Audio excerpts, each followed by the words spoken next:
dos, uno, dos, tres, cuatro.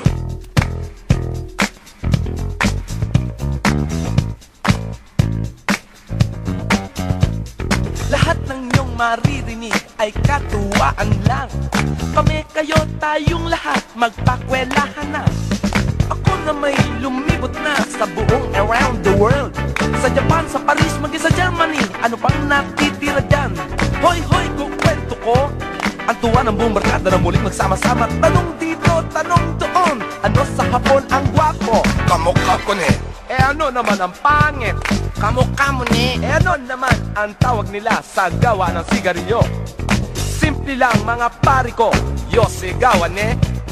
At ang katulong ay Otoso. Ang comics, Wakasan. Capital P-A-M-A-N. Isa pang A. Tama na, sa Germany naman tayo ngayon. Sabi ng chick, ano naman sa Germany ang malutong na chicharon? Bronx! Siyang sagot sa iyong katanungan. At sa Aliman ang alak ay Shoktung! Sarap! At ang beer house doon, alam nyo ba? Tungga! At ang disco naman nila ay Yukyugen!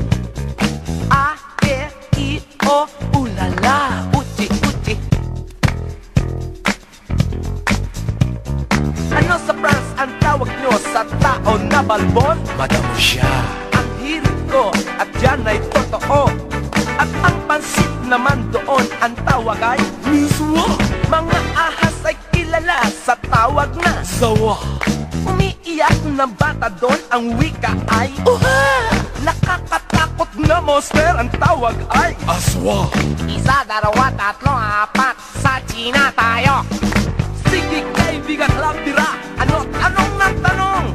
Paano sasabihin sa China ang 5 lugaw? Kung singgaw lo, pinakamasarap doon ay pinyayap.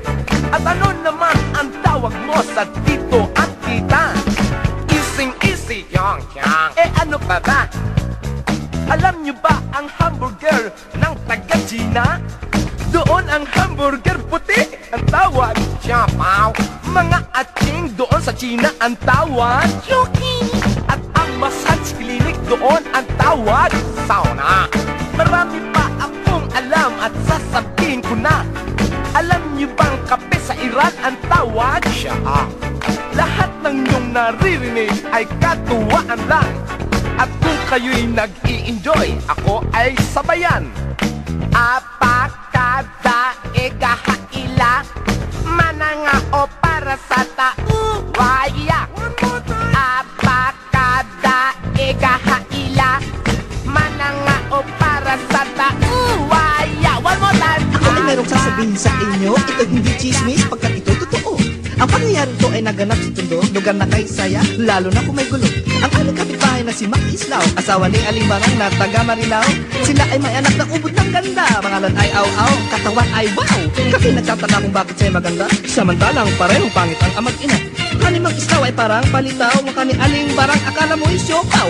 Kapag nakita mong naglalakad si Aw-Aw, tutulong laway mo at mapapasigaw. Ika'y matutokso sa ganda ng katawan, lalo na kung siya'y kumikemot sa daan.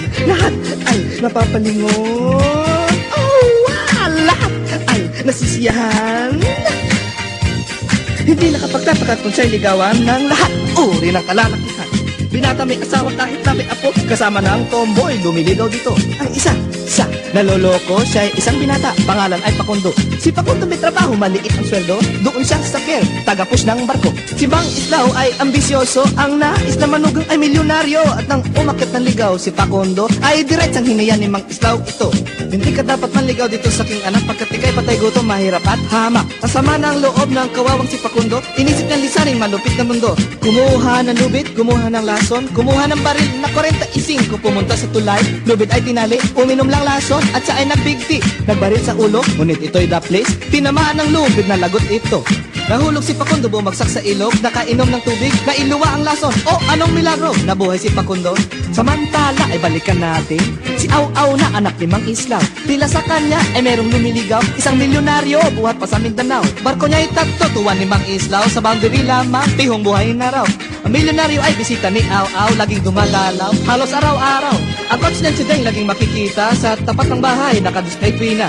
Kapag ito naman ay nagre-regalo, ang mag-aanak ay parang ulo na aso.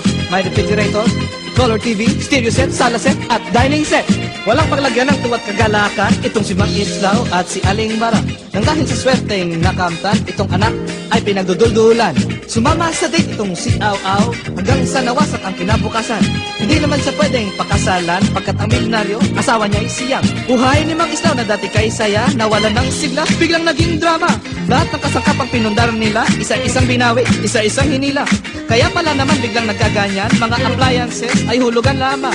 Ngayon ang mag-aanak ay anong lungkot pagkat ang milyonaryo ay hindi na sumipot. Si Mang Islaw, Aling Barang at si Aw-Aw, kung baga sa madyong sila ay napaw. Ito isang aral doon sa mga sweet tip, huwag naman masyadong maging materialistic. Sa buhay ng tao, mahalaga ang kwarta, subalit kung sobra, wala na rin kwenta. Pagkat ang lahat ng kasamaan sa mundo, iisa ang ugat, kwarta, kwarta, kwarta!